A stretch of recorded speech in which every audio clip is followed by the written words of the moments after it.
Bonjour, mesdames et messieurs, et bienvenue à cette séance Choisir son programme d'études, tout un défi, et ça l'est. Mon nom est Olivier Desmarais et j'ai le plaisir de co-animer cette séance avec Madame Karine Donnelly. Bonjour Karine. Bonjour Olivier.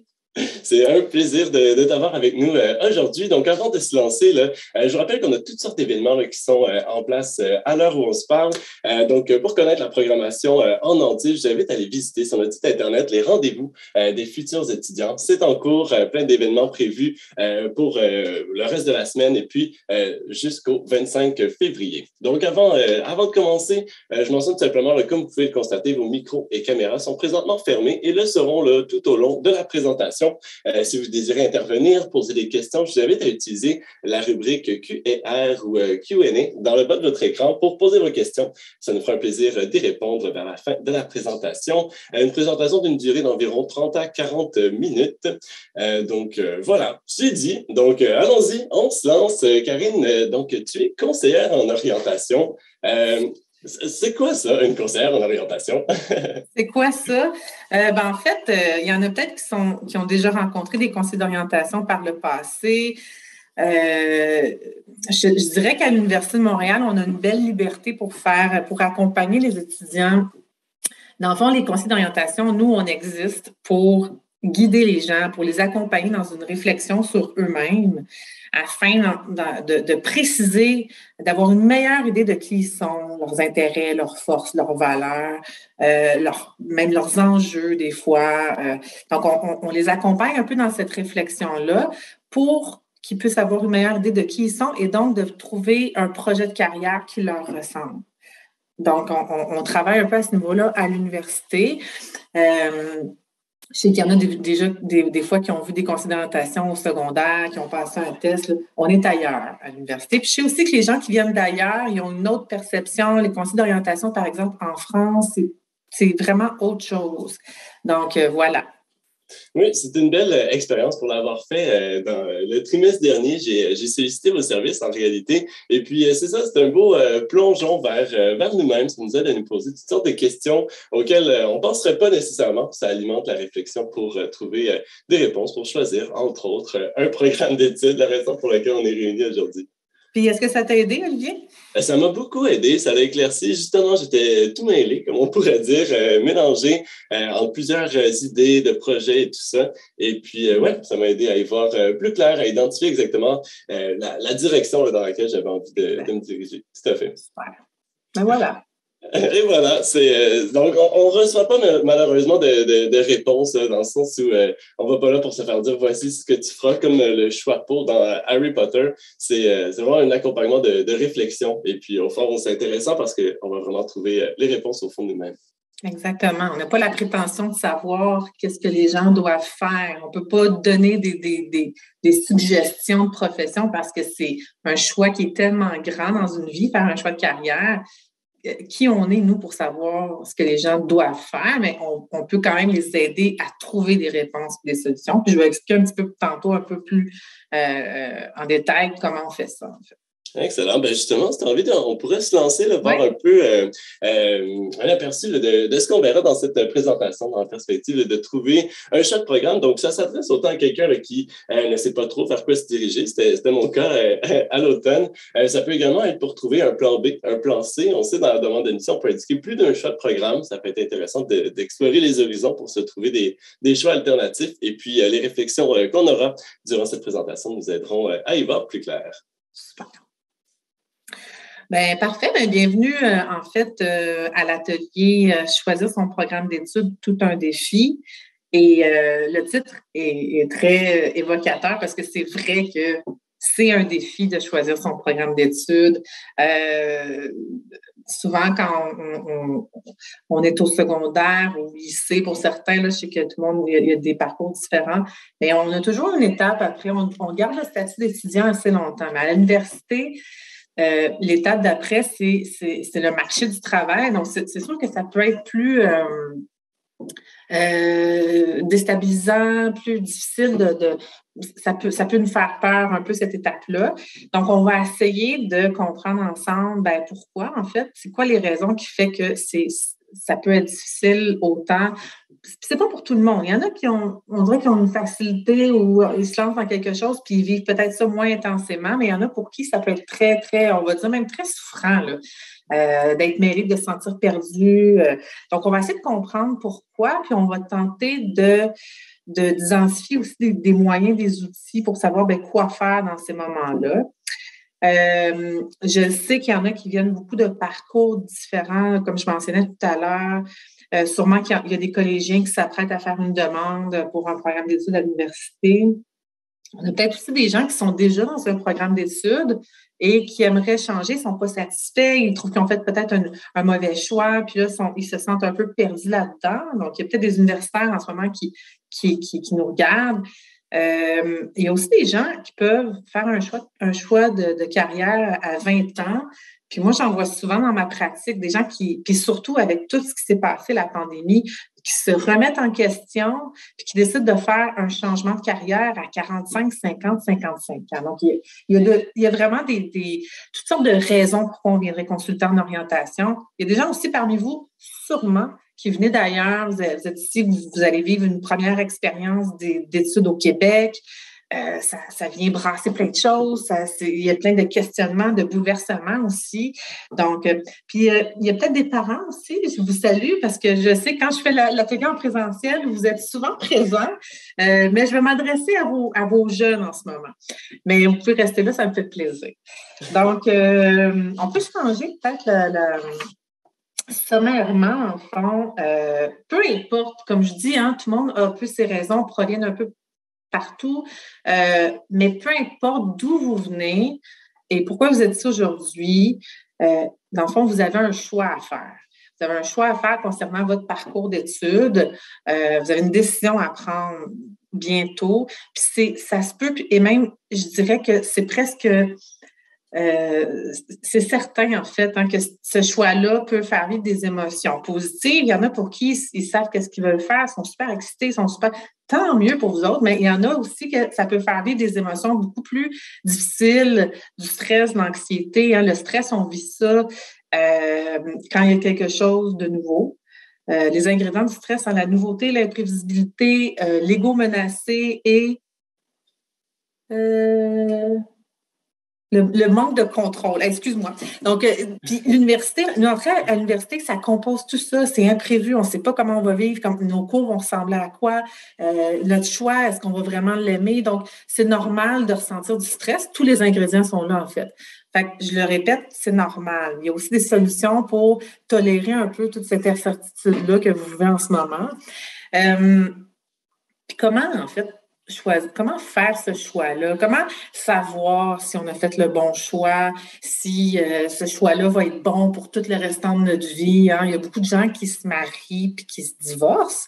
Fait que j'imagine que quand ils se marient, ils pensaient que c'était le bon choix, mais à un moment donné, ils ont changé. Ils ont vécu des expériences qui leur mettent en question. Donc, c'est correct aussi Moi, en fait, je vous le dis tout de suite d'emblée, puis je le dis à mes clients dès qu'ils rentrent dans mon bureau, moi, je ne pense pas qu'il y a un choix qui est fait sur mesure pour nous. Je ne pense pas qu'il y a un choix parfait, mais je pense qu'il y a plusieurs choix qui peuvent répondre à plusieurs de nos besoins, en fait. Mais il n'y a pas de choix idéal. Voilà. Donc, les objectifs aujourd'hui, en fait, ça serait de connaître les étapes d'un processus d'orientation. Je dirais même de connaître les étapes d'un processus de choix, de décision, tout simplement, parce qu'à tous les jours, beaucoup de fois par semaine, par jour, vous en prenez des décisions, puis vous faites le même processus, mais on ne le remarque pas. C'est des petites décisions. Qu'est-ce que je porte aujourd'hui? Où est-ce qu'on va en fin de semaine? Qu'est-ce qu'on mange ce soir? Mais il y a tout un processus quand même que vous faites quand vous faites ces choix-là. Mais bon, ils ne sont pas aussi importants qu'un choix de carrière, on s'entend.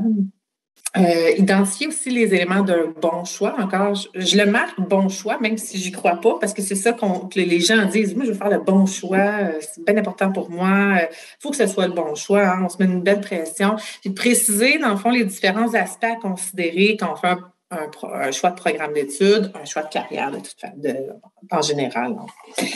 Donc, pourquoi c'est si difficile de La faire un question choix?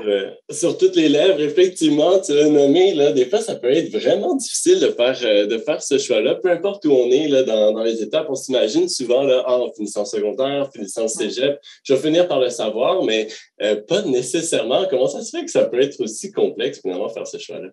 Parce que, ben, pour plusieurs raisons, puis j'en ai marqué quelques-unes, mais chaque personne est unique. Tout le monde vit un peu sa difficulté à différents niveaux pour différentes raisons. Mais ce que j'entends souvent, tu sais, j'essaie de rassembler un peu ce qui est dit plus souvent, mais il y a trop de programmes, il y a trop de choix.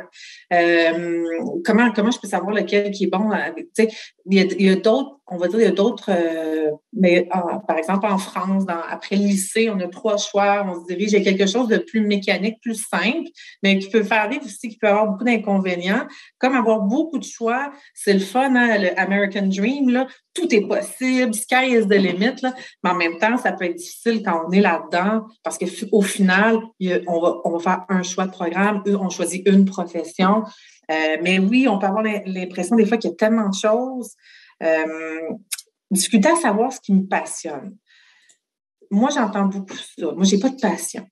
Il n'y a rien qui me passionne. J'aime plein d'affaires, mais j'ai pas de passion qui se démarque vraiment. Puis, mon ami, mon oncle, eux, là, depuis qu'ils ont 14 ans, 15 ans, ils savent qu'est-ce qu'ils veulent faire, sont passionnés par leur travail. Je vous dis tout de suite, méfiez-vous des gens qui vous disent qu'ils sont passionnés par leur travail. Une passion, c'est éphémère. Donc, quand on vit de la passion, comme dans un couple, comme quand on emménage comme quand on arrive dans un nouveau pays, il y a la lune de miel, mais ça dure pas. Puis, et la passion, si on va même dans l'étymologie du mot passion, c'est vivre une grande souffrance. Donc, passion égale souffrance. Donc, on va commencer à relativiser. On n'est pas obligé d'avoir une passion qui prend toute la place comme une vocation pour faire un bon choix. Et des fois, on peut avoir, surtout avec les réseaux sociaux, la pression que tout le monde sait ce qu'ils veulent faire, mais pas moi. Tout le monde est passionné par ce qu'ils font. Hein, tout le monde est beau, tout le monde. Puis moi, je suis seule dans ma situation, la seule dans ma situation. Parce que nous, on a des listes d'attente de gens qui, justement, disent la même chose que vous. Donc, vous n'êtes vraiment pas seul dans votre situation, mais c'est une impression, puis une pression, en fait, qu'on se donne beaucoup. Peur de ne pas être admis, puis ça, c'est une peur qui est très légitime. Hein. Ça se peut que des fois qu'il me manque des préalables, il me manque j'ai pas fait les cours préalables, je suis pas sûre qu'il y a ma cote, la cote R, cote Z. Donc, hein, il y a plein d'informations où des fois, je suis comme ça limite, je sais pas si je vais pouvoir rentrer, ça se peut. Fait que ça peut aussi être mélangeant, ça peut venir aussi teindre notre choix. Je serais pas admis là-dedans. Donc, il peut y avoir un peu cette crainte-là. Puis, bien évidemment, les peurs de se tromper, d'échouer, de regretter, on entend ça quotidiennement. La peur d'échouer, peur de se tromper. Ouais, mais si par exemple, je décide de m'en aller en soins infirmiers, je vais aimer ça dans 10 ans. Je sais pas, d'un coup, j'aime pas ça, j'ose pas trop. Des fois, quand on a ces peurs-là, mais un réflexe, ça va être de se protéger puis de ne pas prendre de décision ou de s'engager dans quelque chose qui ne nous tient pas trop à cœur. Hein. Quand quelque chose nous tient à cœur, qu'on a un projet qu'on aime ou qu'on aimerait vraiment s'investir là-dedans, c'est sûr qu'on a peur de regretter. On a peur parce que, dans le fond, il y a une motivation derrière. Puis, ça se peut, en fait. Hein. Ça se peut que dans 10-15 ans, il y ait un événement que vous vivez, que ça soit un deuil, que ça soit la naissance des enfants. Quand on commence à avoir des enfants, notre perception de la vie peut changer, nos valeurs vont changer. Ma job, elle prend beaucoup trop de place, finalement. Moi, je veux plus mettre de l'espace pour ma vie familiale. Fait que des fois, un requestionnement, c'est évident, c'est certain, en fait, que vous allez vivre ça. Ça ne veut pas dire que vous allez changer de carrière et que votre choix sera plus bon, mais peut-être que ça va être le moment de le rechoisir différemment. Hein? J'ai toujours travaillé des 70 heures semaine, voyager pour mon travail, mais là, j'ai envie vraiment de me reposer. Hein? Je vais peut-être postuler sur un poste différent qui m'amène à avoir plus un équilibre de vie. Donc, c'est inévitable, en fait, de se re-questionner parce qu'on change continuellement. Juste à une pandémie mondiale, hein, c'est venu vraiment faire toute une remise en question à plusieurs personnes, en fait. Hein. Fait qu'on n'a pas trop le contrôle là-dessus. Moi, ce que je dis, c'est faites un choix, dans le fond, qui, pour les 10-15 prochaines années, vous vous voyez là-dedans, puis ça vous motive. Oui, Olivier? Oui, mais c'est exactement ce que j'allais dire. Une question qui m'est venue, t'enquête là. Tu as un peu répondu au final, mais qu'est-ce que tu penses de justement se projeter pour le reste de notre carrière? C'est ça qu'on va faire. Est-ce que c'est un peu un frein finalement à ces réflexions-là? Qu'est-ce que tu en penses? Ben moi, je m'engagerais dans rien qu'on me dit que c'est là pour le restant de ma vie, là, à part être maman. Là. Mais je pense que c'est beaucoup trop de se dire ça. Ça enlève toute la possibilité de choisir, tu sais, de se remettre en question, de bouger. C'est comme si tu vas faire ça pour le restant de tes jours. Ben, moi, en tout cas, je trouve pas ça attirant. Tu sais, faut pas voir ça comme ça. Je pense qu'anciennement, si on regarde, en tout cas au Québec, plus je pense à mes grands-parents, un travail, quand tu avais une belle sécurité d'emploi, tu restes là jusqu'à la fin, jusqu'à ta retraite, tu auras du fun à la retraite. Hein? Aujourd'hui, ben, les valeurs changent. On veut avoir du plaisir, on veut être motivé, on veut avoir envie de se lever le matin puis aller travailler. Donc, c'est sûr que si nos besoins changent, si nos intérêts changent, bien, on va peut-être changer aussi. Puis, donc, moi, je me dis, bien, au moins pour les 10 prochaines années, est-ce que tu dois faire ça? Est-ce que tu penses que ces forces-là, tu vas vouloir les utiliser dans ton travail, ces intérêts-là? OK, bien déjà, on peut se fier là-dessus, mais il faut se garder de la flexibilité. Là. Il n'y a rien qui est statique. Surtout pas maintenant avec les nouvelles valeurs du travail, en fait. Wow, super intéressant. C'est vrai, ça influence, cette évolution de la société influence le raisonnement. C'est super intéressant. Je pense que tu es arrivé à nommer essentiellement, probablement, les craintes que tout le monde rencontre en faisant, en tout cas, un aperçu des craintes qu'on peut rencontrer en faisant ce choix-là. Maintenant, je propose qu'on se plonge c'est quoi le fameux cheminement dans lequel on passe pour faire un choix? Le processus. Bien, un processus de choix, donc un processus d'orientation, dans le fond, hein, comment choisir? Comment on fait ça, le bon choix ou le choix parfait qui n'existe pas? Mais en fait, un choix qui nous convient. Bien, les gens, quand ils viennent dans mon bureau, quand ils prennent rendez-vous, le discours souvent que j'entends, c'est je me sens perdue, je suis découragée, j'aime pas aller à mes cours, je sais plus, un tel me dit de faire ça, l'autre là, je me sens vraiment perdue là-dedans. Ce qui se passe, c'est pas nécessairement que vous connaissez pas, mais c'est comme si il y a quelque chose qui n'est pas centré. C'est comme si là, on regarde tous les facteurs externes, puis on oublie de regarder dans le fond qui je suis. Donc, en orientation, première étape, on va vous amener à un peu découvrir un peu qui vous êtes. Comment on fait ça? Bien, avec le counseling, nous, on parle beaucoup avec nos clients, on les amène à se dévoiler, on guide un peu vos réflexions, à savoir qu'est-ce que vous aimez, c'est quoi vos intérêts, et pas juste au niveau des matières scolaires, mais dans la vie de tous les jours, dans vos expériences de vie, qu'est-ce que vous avez aimé faire?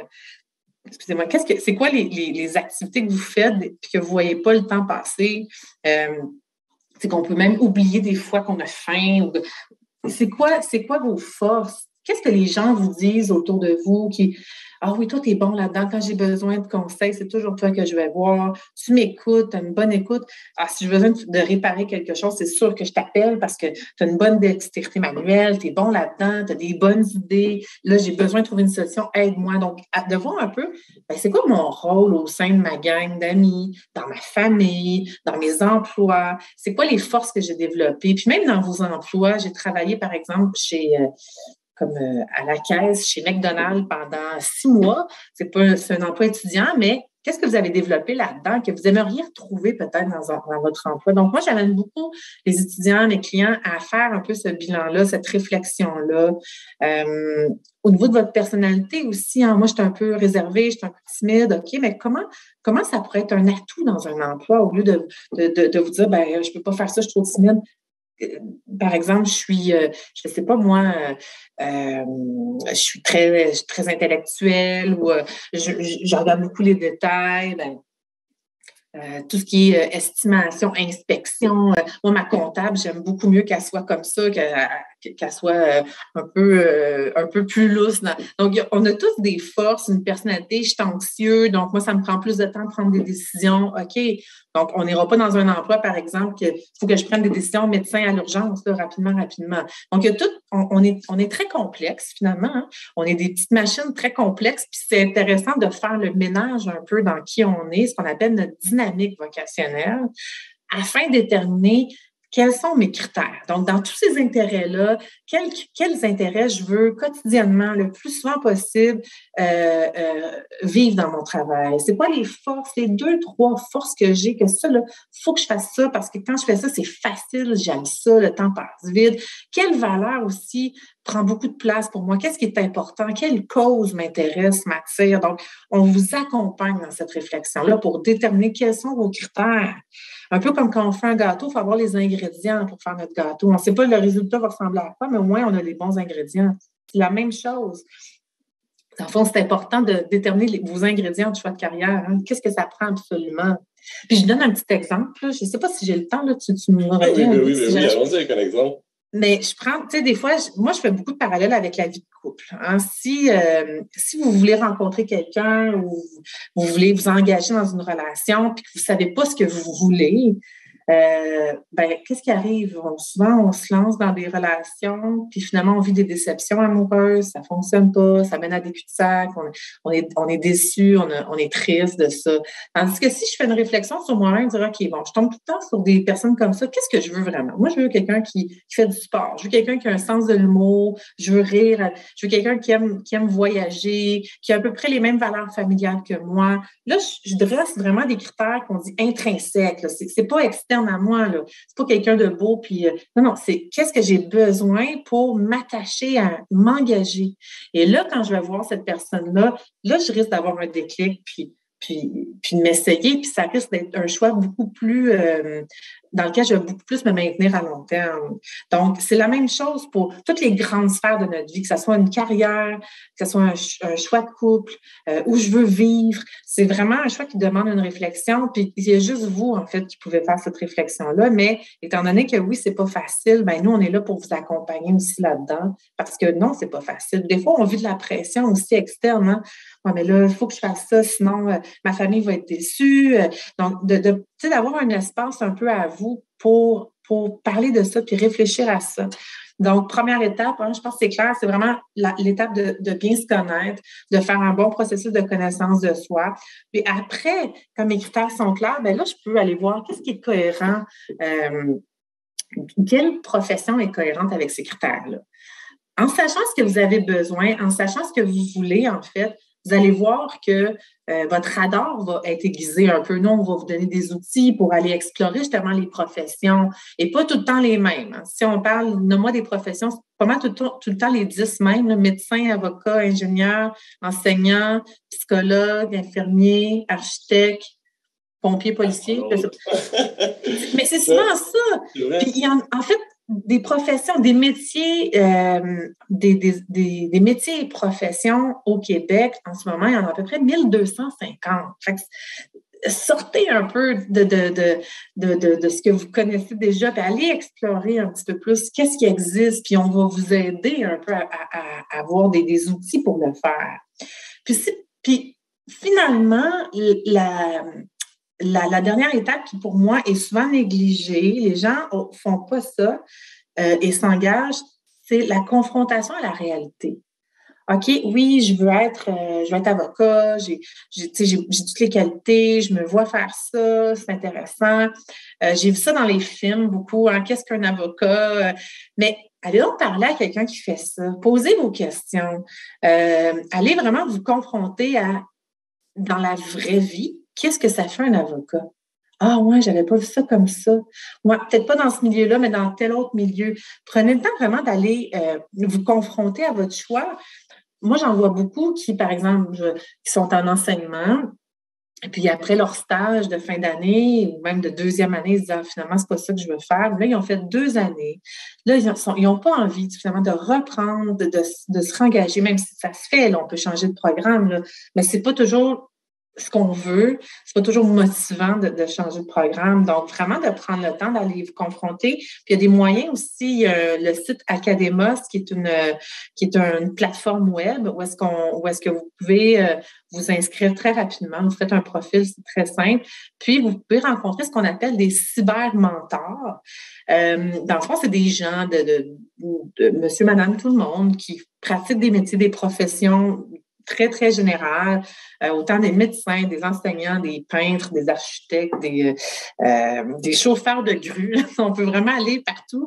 Puis, ils vont, sur leur page, ils vont avoir une bonne description de c'est quoi une journée type dans ma vie, une semaine dans mon travail.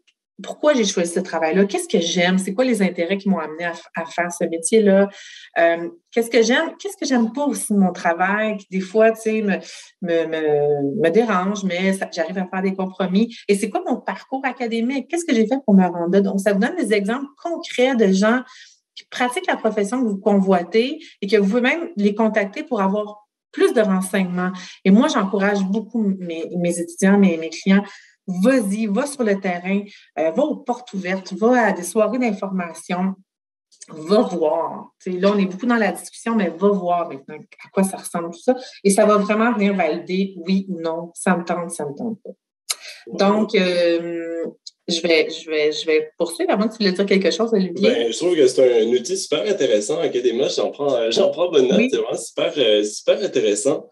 Et je pense qu'on va le donner on va le fournir, le lien dans la conversation. Oui. Super. Excellent, parfait. Pour qu'on puisse tous aller jeter un coup d'œil.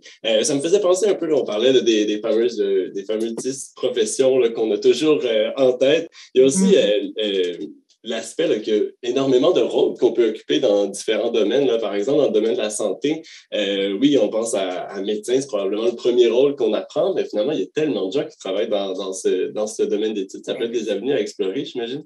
Ben oui, c'est très vaste. Puis comme c'est ça, hein, comme on dit, on connaît souvent les classiques, ce qu'on entend parler le plus souvent, les médecins, les infirmiers. Mais il y a toutes sortes de professions, l'inhalothérapie, ceux qui ont des spécialisations, en fait, hein, l'audiologiste, l'orthophoniste. Donc, il y a toutes sortes de professions qui viennent qui est dans ce merveilleux monde de la santé. Donc, puis même dans le monde de l'éducation, dans tous les domaines, il y a beaucoup plus. C'est intéressant, des fois, même d'aller juste visiter un milieu, des fois, il y a même les milieux de travail ont des portes ouvertes pour explorer un peu, mais OK, je ne savais pas qu'il y avait tant d'acteurs dans ce milieu-là qui dans le fond, qui travaillent pour la même cause. Donc voilà, oui. Super intéressant. Ouais.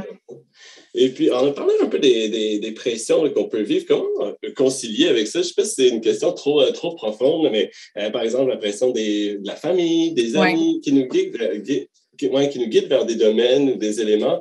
Comment concilier avec ça et en même temps s'écouter nous-mêmes?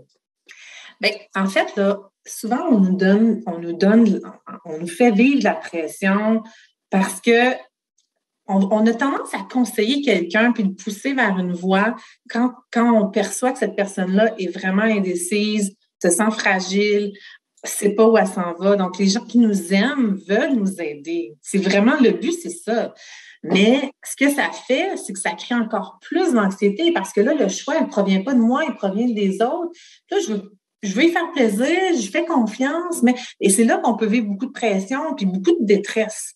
Les parents qui veulent bien faire, là, puis qui jouent leur rôle de parents, puis je les comprends, qui veulent aider leurs enfants à faire le bon choix, des fois, ça leur nuit plus qu'autre chose. C'est juste d'être à l'écoute. Puis c'est juste de l'aider, dans le fond, à répondre à ces questions. Puis plus, en fait, j'ai fait un processus, plus j'ai réfléchi, puis que je suis allée confirmer sur le terrain, puis que je connais mes critères, je sais pourquoi je m'en vais là. On appelle ça un choix libre et éclairé. Je sais, j'ai toute l'information dont j'ai besoin, puis c'est moi qui ai fait ce choix-là. Bien, puis ça, on entend tout le temps ça dans les avantages, c'est qu'il y a un soulagement face à la pression extérieure, parce que si vos proches constatent que vous savez où aller, puis vous avez même validé votre choix sur le terrain avec des gens, vous savez même à court terme ce que vous voulez faire dans ce milieu-là, à long terme. Donc, on va moins avoir tendance à vous dire quoi faire. Donc, il va y avoir un recul un peu de ces facteurs de pression-là. Et là, vous allez avoir pris du pouvoir sur votre choix. Donc, c'est la manière d'un peu de se débarrasser un peu de ce sentiment-là de devoir écouter des facteurs externes, c'est de vraiment connecter avec vos besoins à vous. Puis nous, en orientation, on vous donne l'espace pour ça. On n'est pas vos parents, on n'est pas vos amis, on vous accompagne simplement. Puis, donc voilà. Je ne sais pas si ça répond à ta question, Olivier. Ben oui, parfaitement. C'est super intéressant. J'avais même pas pensé à cet aspect moi-même, mais finalement, en fournissant des réponses à nos proches, des réponses qui viennent de nous, finalement, ça peut également les aider à se rendre compte, finalement, que oui, on s'en va quelque part, on a des idées et tout ça, puis ça les rassure. Ça les rassure. Ouais. Cool. Ça les rassure, puis nous, ça nous rend plus solides aussi. Mm-hmm. C'est gagnant-gagnant. Et voilà. Ah, c'est super intéressant. Merci. Génial. Si tu veux, on peut poursuivre. Oui, on peut poursuivre dans le fond. Je vais comme un peu résumer un peu ce que j'ai dit depuis le début, hein, mais ce qui est important de retenir, c'est que, il y en a peut-être qui ont... Leur choix est fait, ils hésitent un peu, mais ils n'ont pas besoin d'une si grande réflexion que ça, tant mieux. Mais ceux qui sentent un peu perdus, retenez qu'avant de vous lancer, avant de choisir, prenez le temps de vous assurer est-ce que j'ai pris le temps de vraiment de bien me connaître, de savoir, est-ce que j'ai fait un petit processus ou je fais juste regarder les programmes puis je vais un peu... c'est ça au pif, là, random, excusez-moi mon anglicisme, mais c'est ça. Prenez le temps de vous questionner. Est-ce que j'ai réfléchi à moi, à mes besoins? Est-ce que je les connais, mes besoins, finalement? Définir vos critères. C'est quoi vraiment que vous avez besoin pour vous sentir motivé à vous investir? Donc, prenez le temps de définir ces critères-là. Explorez les programmes qui vous intéressent, les professions qui vous intéressent. Allez voir, allez parler peut-être à des étudiants qui... Bon, c'est sûr que là, en ce moment, avec le contexte virtuel, c'est plus difficile, mais il y a des façons, il y a des moyens pour le faire. Donc, allez-y, élargissez votre exploration, un peu comme je disais tout à l'heure. C'est important de voir un peu qu'est-ce qu'il y a au-delà tu sais, ouvrez vos œillères un peu, voir qu'est-ce qui existe aussi que je ne connais pas, peut-être. Vous informer, valider votre choix. Des fois, ça peut être très mêlant parce que j'ai entendu telle chose, il faut avoir tel code, tel préalable, telle université demande ça. Pour tout ce qui est l'admission, les stratégies d'admission, l'information concernant votre projet, votre projet est défini, mais vous avez besoin de conseils pour comment m'y rendre, quel programme pourrait m'amener là. Je vais en parler dans 2 petites minutes. Là. Il y a l'information scolaire et professionnelle, qui sont des conseillers qui peuvent vous aider à avoir vraiment la bonne information au bon endroit. Donc allez vous informer et tolérer momentanément l'incertitude. Moi, personnellement, je pense que en fait, on voit beaucoup de gens qui sont très anxieux. On est dans un univers, dans une époque où est-ce que toute l'information vient vite. Tout est rapide, mais se connaître puis faire un choix, c'est pas comme ça que ça fonctionne. C'est pas rapide. Il y a pas il faut prendre ce temps-là. Puis quand on prend le temps, puis qu'on est un peu assis entre 2 chaises, on sait pas ce qu'on veut faire, mais ça peut faire vivre beaucoup d'incertitudes. On a l'impression qu'on n'a pas de contrôle, qu'on se sent impuissant, on peut vivre de la détresse psychologique. Donc, venez nous voir, allez consulter, allez chercher de l'aide pour vous aider à tolérer un peu ce moment-là, puis de mieux rechoisir par la suite, choisir un nouveau départ. Donc, je sais que des fois, je veux juste le mentionner pour que vous vous sentiez peut-être compris là-dedans. C'est normal de se sentir des fois vraiment dans une zone qu'on appelle une zone neutre. On ne sait pas trop où est-ce qu'on s'en va. C'est pas le fun. Puis on a l'impression qu'on est tout seul à vivre ça. C'est pas le cas du tout. Donc, voilà. C'est un peu pour résumer un peu tout ce que ma petite conférence puis mes conseils. Je vais vous expliquer quand même les services qui sont là pour vous. Nous, moi, je suis conseillère d'orientation, mais je fais partie du Centre étudiant de soutien à la réussite. Donc, on est dans la grande famille des services aux étudiants, à la vie étudiante. Il y a beaucoup, beaucoup de services. Je vais vous parler juste du mien, l'orientation. Je vais pas mal expliquer qu'est-ce qu'on fait. Donc, ça, c'est un service auquel vous avez droit. En tant qu'étudiant à l'université, il y a des coûts, mais beaucoup moins, c'est 20 $ la rencontre. On voit quand même des gens à l'externe, mais c'est un peu plus cher. Voilà, on donne plus souvent qu'autrement, on est vraiment en rencontre individuelle. On fait des suivis individuels sur rendez-vous avec les étudiants. Mais on donne aussi beaucoup d'ateliers dans les départements. On essaie un peu d'aller vous rejoindre différemment. Des ateliers de groupe, on en fait quelques-uns par année quand même. Les formations scolaires et professionnelles, c'est ce que je vous parlais tout à l'heure, c'est un peu nos frères et sœurs. Là, on travaille vraiment en complémentarité, là, on est juste à côté. Puis, ces conseillers-là, en fait, ils sont vraiment à jour sur tout ce qui est critères d'admission, préalable à l'admission. Ils peuvent vous parler même des différents programmes qui sont offerts à travers le Québec pour, par exemple, devenir ergothérapeute. C'est quoi le dossier que vous devez vous monter pour pouvoir accéder à un programme contingenté. Puis même aussi, des fois, vous informer sur c'est quoi les débouchés si je poursuis dans mon idée de projet de carrière, de projet d'études. Donc, on va les voir quand on a un projet, mais on a besoin d'informations sur ce projet-là. Et en orientation, vous venez quand il n'y a pas de projet. Vous ne savez pas ou vous hésitez beaucoup. Donc, c'est les deux services qui peuvent vous aider, là, puis de ne pas hésiter à les contacter si vous sentez que, justement, vous avez ce besoin-là là, d'être accompagné.